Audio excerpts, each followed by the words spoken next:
Hello there. Welcome to So Sweet Sundays. I'm Sweets. I'm Rosie. I'm Baxter. I'm Cupcake. And I'm me. How much? And today we are going to be talking about things you wish you could take back. So you made a mistake. What happens when you make a mistake? So we are going to start this thing and shuffle it up as we always do.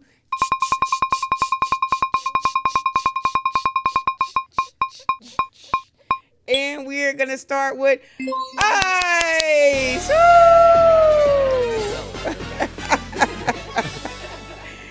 And for the record, this is my baby. This is my oldest child. Bone of my bone, flesh of my flesh. My first love, my true love is him. That's what they say. Oh, God. Anywho. Next. So we're going to talk about mistakes. So you made a mistake. Is there certain mistakes that you wish that you could turn back the hand of time or nah? Okay.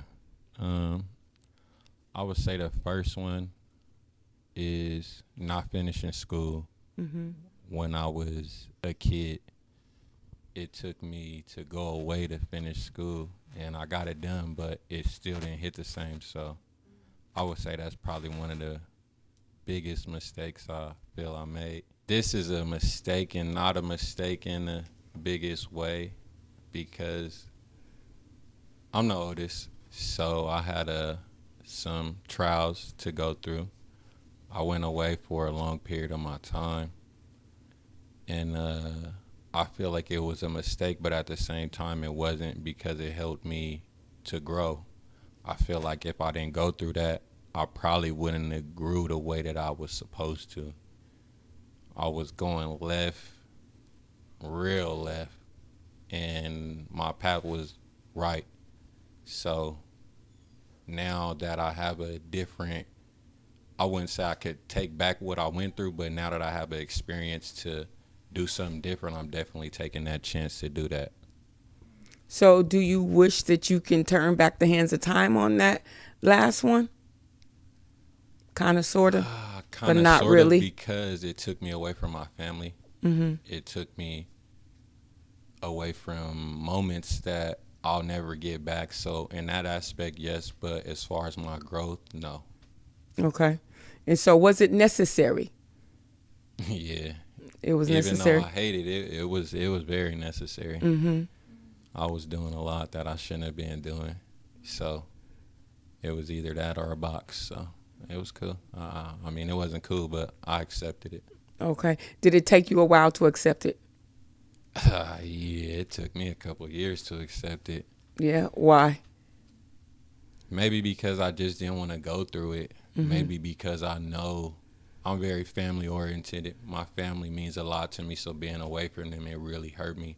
And that was the biggest aspect because it was like everything that I was doing wasn't just destroying my life. It was also taking me away from a part of my life. So I definitely regret it, but I don't at the same time because it made me something that I can actually be proud of and my family could be proud of. So is it something that you don't really care to share when you say you went away? No, I can share it. I went to prison.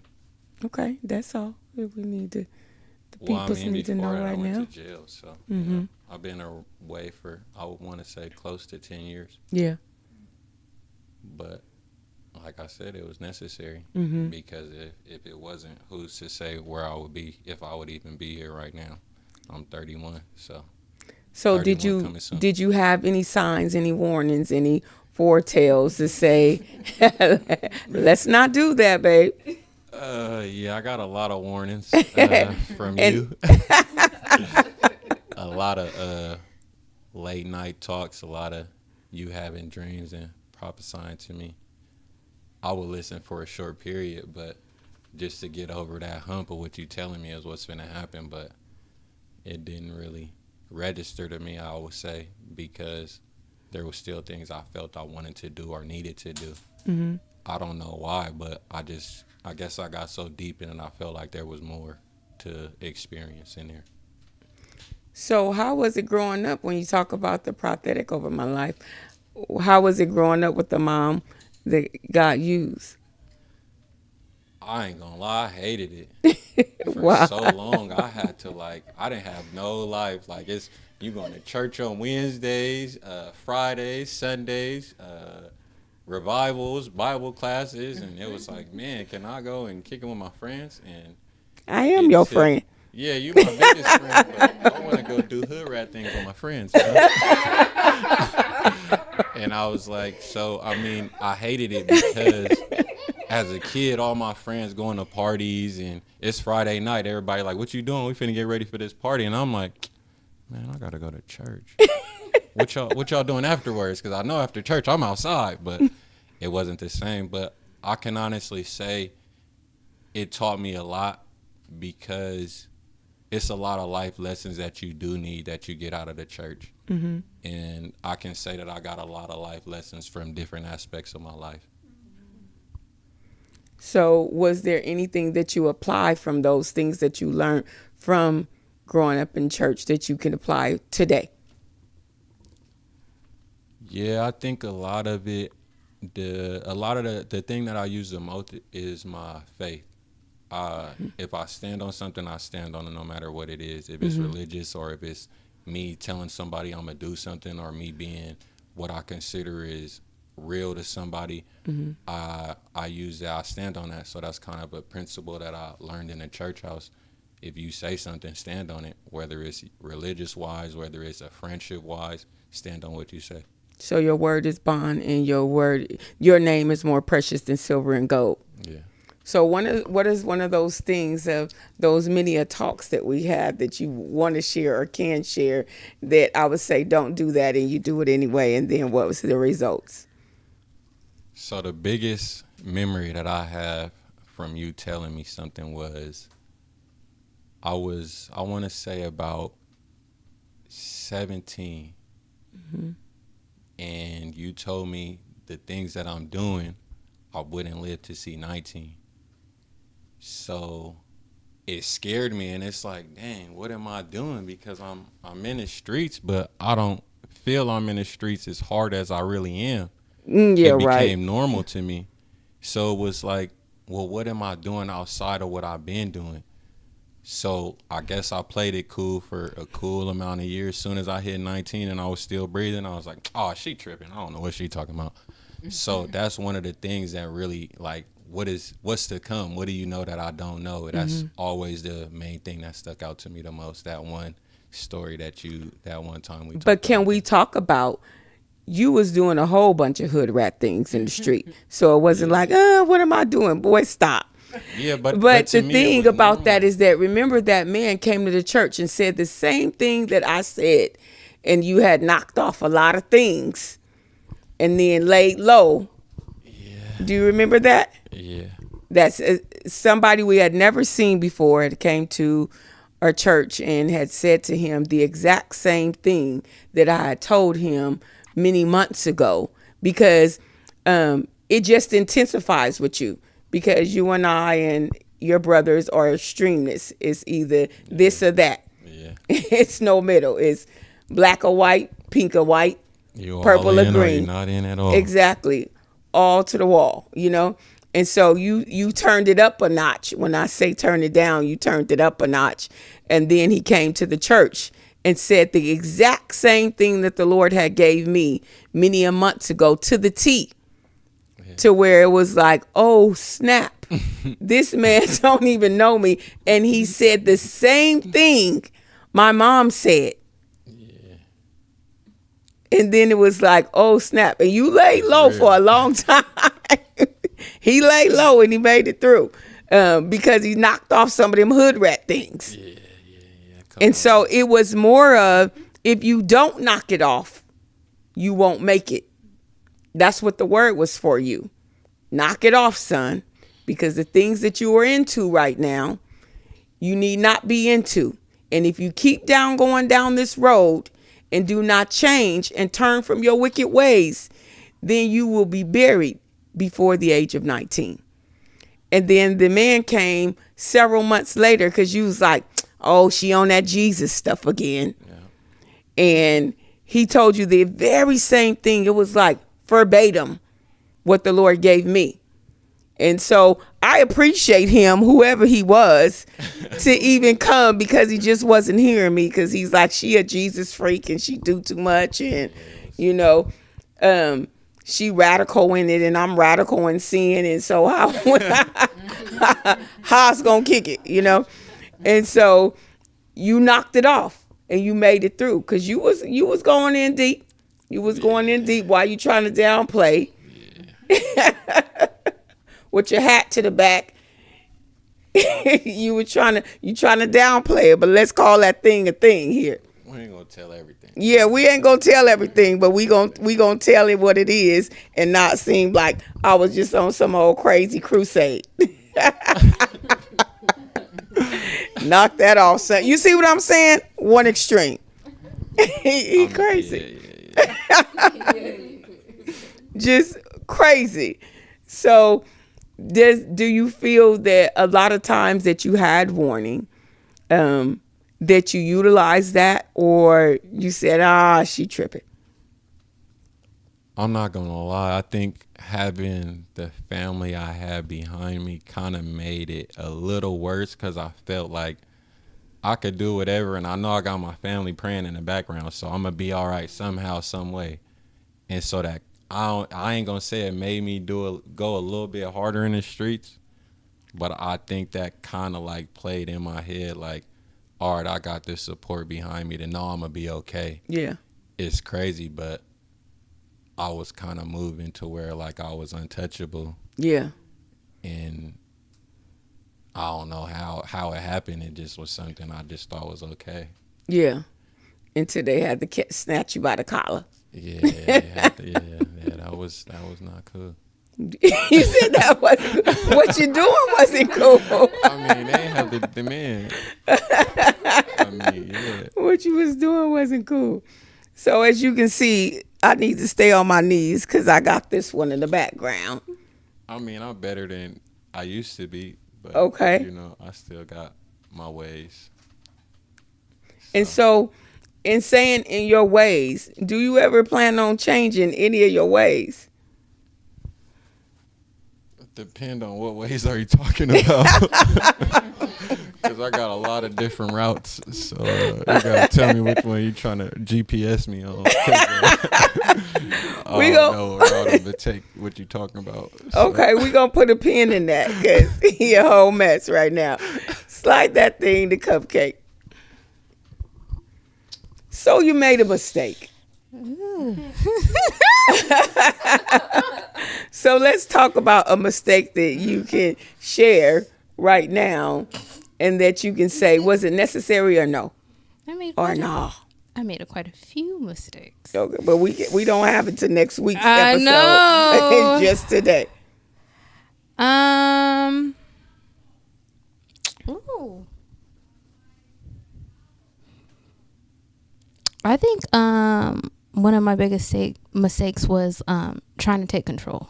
Okay. I think that would be my biggest mistake. Because me trying to be in control and in charge of every aspect of my life, I can't do that. It's too much for me to handle. Yeah. So it was something that you couldn't afford. Yeah. That was too expensive for you. Very expensive. I was going crazy. What made you in your mind think that you could handle it in the first place? It was a lie. It's like you're telling yourself over and over again you can do something and you can't, you know, especially like that. Yes, you could speak life into yourself, but when it makes sense and it's with wisdom. This wasn't with wisdom. It was stupidity. Okay. And so when did you realize, so I made a mistake?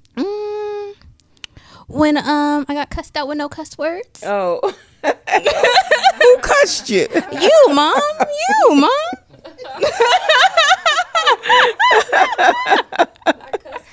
Yeah, it hits different. It sure does hit different. Cussing with no cuss words hit different. Yes.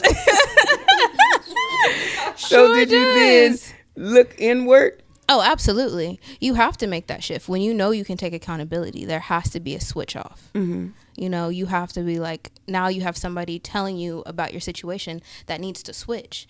So for me, it was like, okay, you have to get humbled and realize what you did wrong and have full accountability for it. Yeah. And so from there, once you realize that, where you like, oh snap, I don't want to be in control because I don't know what I'm doing. Absolutely. Okay. And I appreciate the correction. Okay, great. Baxter. So you made a mistake. Well, like Cupcake, I won't keep you here till next week.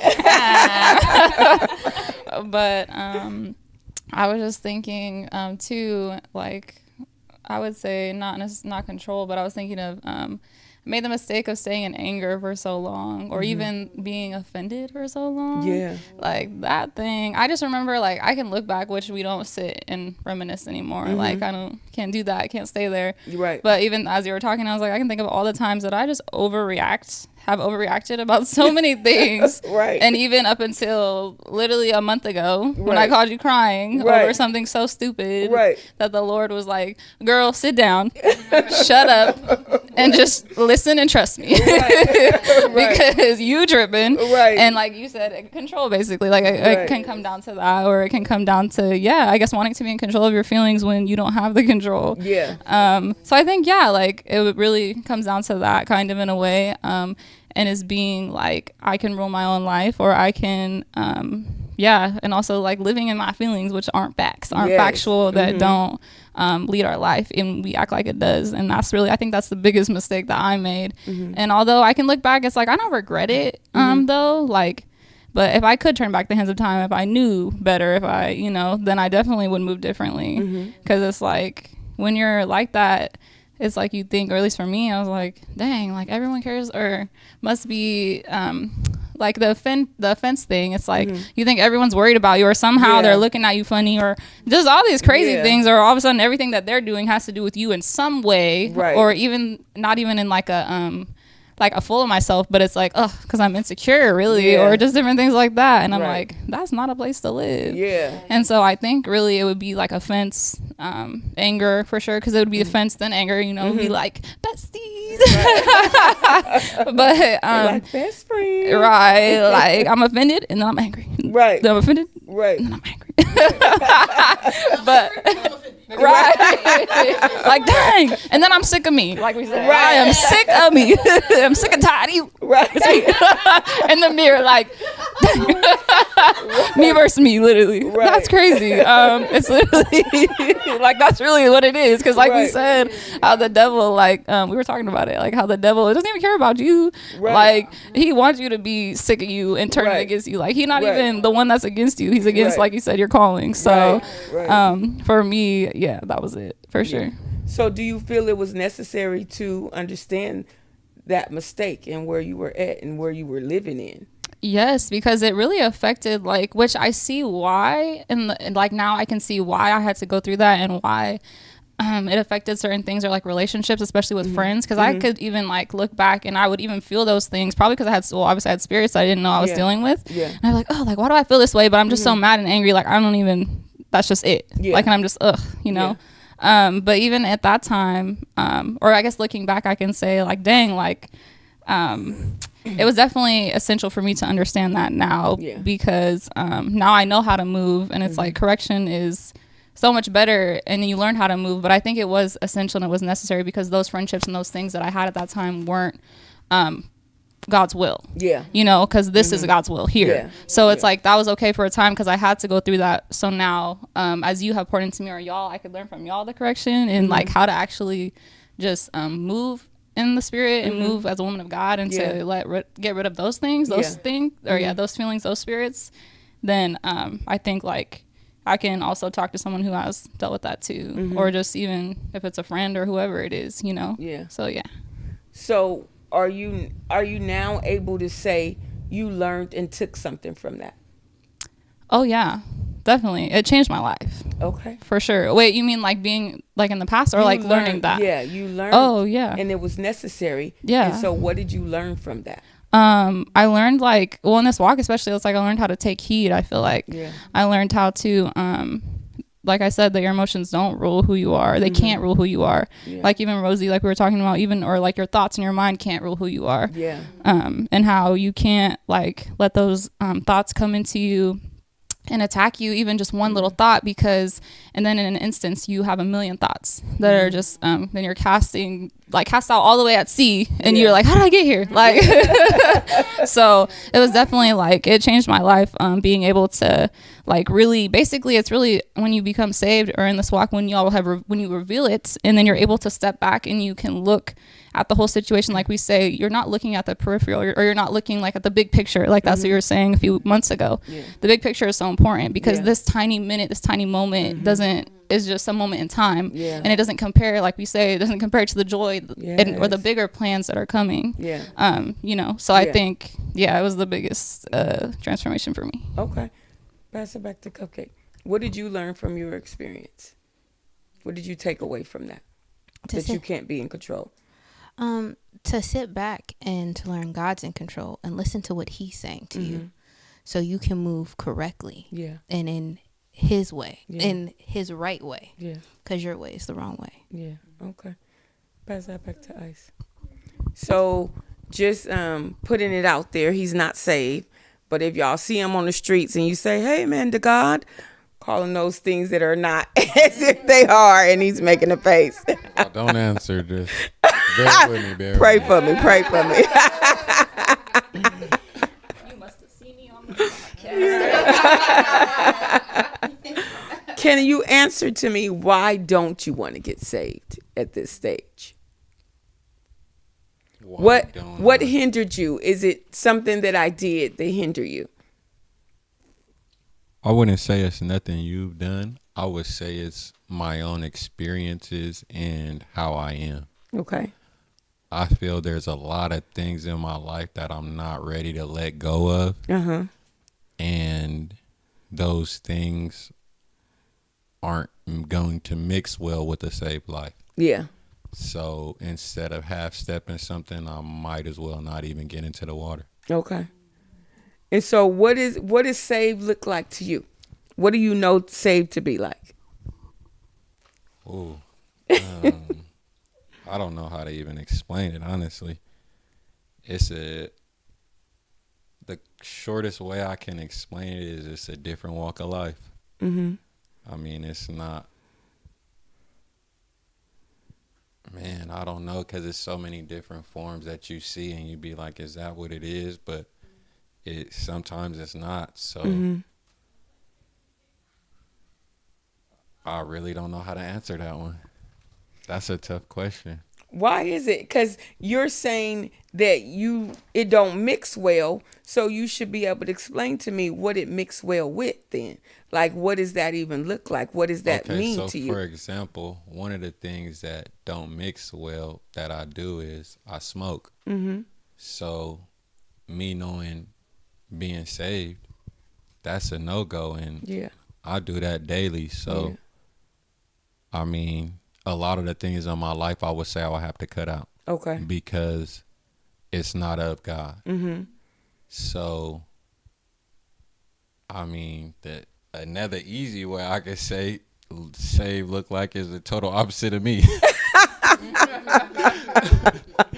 But I mean, that's a hard one to describe. I guess it's really something you can only experience if you see it, because it's a lot of pretend in the world and everything, and religion is one of them. So you can think for so long that's what saved look like, and that's what it is, that's what I know, but what you've been taught could be completely wrong.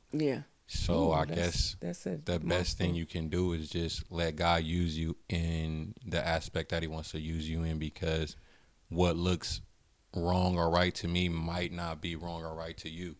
In your aspect of life, it may be something that you need to do that I don't understand. So,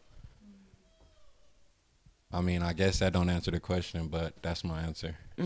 So it's because you want to stay in control. Yeah. Okay. So do you have a control issue? No, I mean, in a way, yes. I feel like like I said, my experience that I've been through, I haven't had control of my life for so many years. So right now, I don't feel like anybody else could have control of my life but me. Okay. And it may be selfish, but at the same time, I feel like I needed time to be selfish to find out who I am completely, because I know where I want to be and what I am right now, but it may not be where I am 2-3 years from now. Yeah. So right now I'm just basically figuring out who I want to be, where I want to be in life. So it's cute to me how you think you still in control, though. That's cute to me.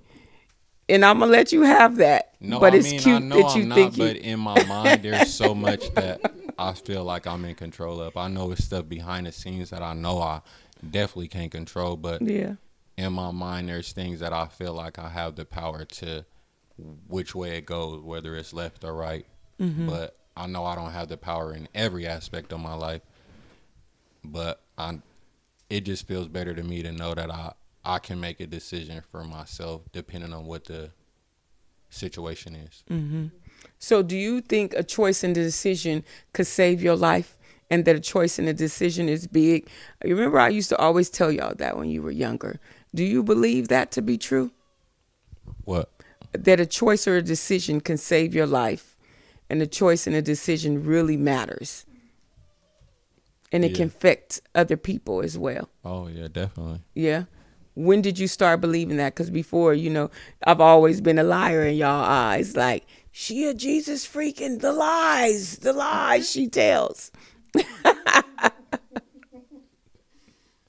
I mean, I guess it took me being incarcerated to realize. It took me to sit back and not have nothing to distract me from the outside world. Yeah. Not going to smoke or go kick it with my homies or go chase some female or go spend money on something just because I feel like it's fun that day. I guess it took me to really sit back and have nothing but time on my hands to realize everything. Yeah, okay. And so is that true to this day to you? Does that ring down in your shondo? I would say it does. Okay. I would say, yeah. So do you now move more cautiously? Very cautiously. I Yeah. definitely take time to think about everything I do, no matter what it is. If it's something I feel that's like not bad at all, and something that I feel like is a little borderline tippy, but I sit back and analyze every decision I make now. Even with my anger problem, I sit back and really think about what I do before I do it, because it has a big effect on me no matter what move I make. Right. Now, I just need to tell you, because I felt led by spirit. You don't got to really think about it too long when you want to buy me a gift. You don't got to think about that. You can just let the Lord use you.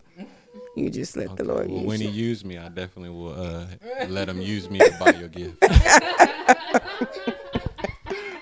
You don't got to think in 91 times in 91 ways. Just pull it out of the wallet, of the billfold, and let him have his way. Okay, so hand that to Reach. So you made a mistake. I made a mistake. Yeah. Made a lot of those, as my sisters and bro talked about. But the biggest one I would say that I made was being spiritually opened. I claimed it. I named it. I got to know God about 16, got saved, didn't know how to walk that thing out like y'all heard. But I literally went from there to being in the 1920s, going through not the 1920s literally, y'all, because y'all know I'm still young and saved and fine. But, I literally was like, I'm spiritually open. And I would claim it, making my way, down. I was singing the same song. Right. And it got me into a lot of things. And I started exploring the ancestors and, just wanted to know who I was as a black girl. Didn't accept that young. Always had a friend who was like biracial. Always was this identity. So being spiritually open and claiming that thing really took me out. Like I had, was in the faith, even got married, was like, I'm gonna do the right thing. Wrong timing. It needs to be God's timing, as Cupcake talked about. But literally, and it wasn't perfect. Well, it was permissibles.